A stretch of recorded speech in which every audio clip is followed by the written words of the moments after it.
Hi అండి, welcome to సాండియాగా vlogs. దొండకాయలు మళ్ళీ కొత్త ఫ్లవర్స్ వచ్చి కాయలు కూడా మళ్ళీ కాస్తున్నాయండి. సో ఈ రోజైతే నేను కొన్ని ఉన్నవి హార్వెస్ట్ చేస్తున్నాను కూరలో వేయడానికి. ఆబ్వియస్లీ కొన్ని ఉన్నాయి కాబట్టి కూరకి సరిపోవండి, అందుకే పొటాటో వేసి ఫ్రై చేస్తున్నాను. చాలా మంది ఫ్రెండ్స్ వీడియోస్ ఎందుకు పెట్టట్లేదని అడుగుతున్నారండి. వర్క్ లో కొంచెం బిజీగా ఉండడం వల్ల అండ్ ఇంటి పనులు ఇంకా పిల్లలతో కూడా కుదరట్లేదు.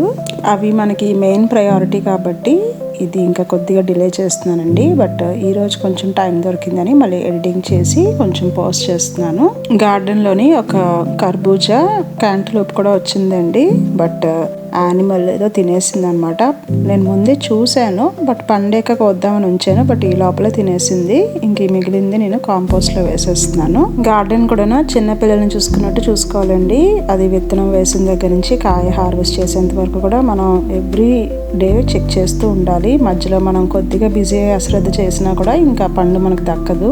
బట్ అప్పుడప్పుడు ఇంకా యానిమల్స్ కూడా బ్రతకాలి కదా అని చెప్పి అలా ఇంకా సర్ది చెప్పుకోవడమే. ఇప్పుడైతే దొండకాయలు నేను సన్నగా కట్ చేసి ముందు వాటిని వేస్తున్నాను. దొండకాయలు వేగడానికి టైం పడుతుంది కాబట్టి ముందు అవి వేసానండి. కొద్దిగా ఆనియన్స్ కూడా వేసాను. చిన్నప్పుడు అయితే ఏదైనా కర్రీలో పొటాటో వేస్తే చాలా టేస్టీగా అనిపించేది. అండ్ పొటాటో కర్రీ ఎక్కువ చేయమని మమ్మీని అడిగేవాళ్ళము. బట్ ఇప్పుడు మనం పెద్దవాళ్ళు అయ్యాక పొటాటోలో అయితే కార్బ్స్ మాత్రమే ఉంటాయి, ఎక్కువ న్యూట్రిషన్ ఉండదు కదా అని జనరల్ అయితే నేను పొటాటో వేయడానికి అంత ఇష్టపడనండి. బట్ మన పిల్లలు ఇప్పుడు తినే జంక్ ఫుడ్ తో చూస్తే అసలు ఈ పొటాటోసే బెటర్ అనిపిస్తుంది. సో కూర అయితే అయిపోయిందండి. ఎప్పుడు వండినట్టుగానే బియ్యము ఇంకా కొర్రలు కలిపి వండాను. గార్డెన్ లో కొద్దిగా తోటకూర వస్తే తోటకూర పప్పు చేశానండి. అలాగే ఆమ్లెట్ కూడా వేసాను. ఒకటే పెద్ద ఆమ్లెట్ వేసి దాన్ని ఇలా 4 పీసెస్ గా కట్ చేశానండి. ఇది ఈరోజు మా లంచ్. మీకు కూడా వీడియో నచ్చింది అనుకుంటున్నాను. Thank you.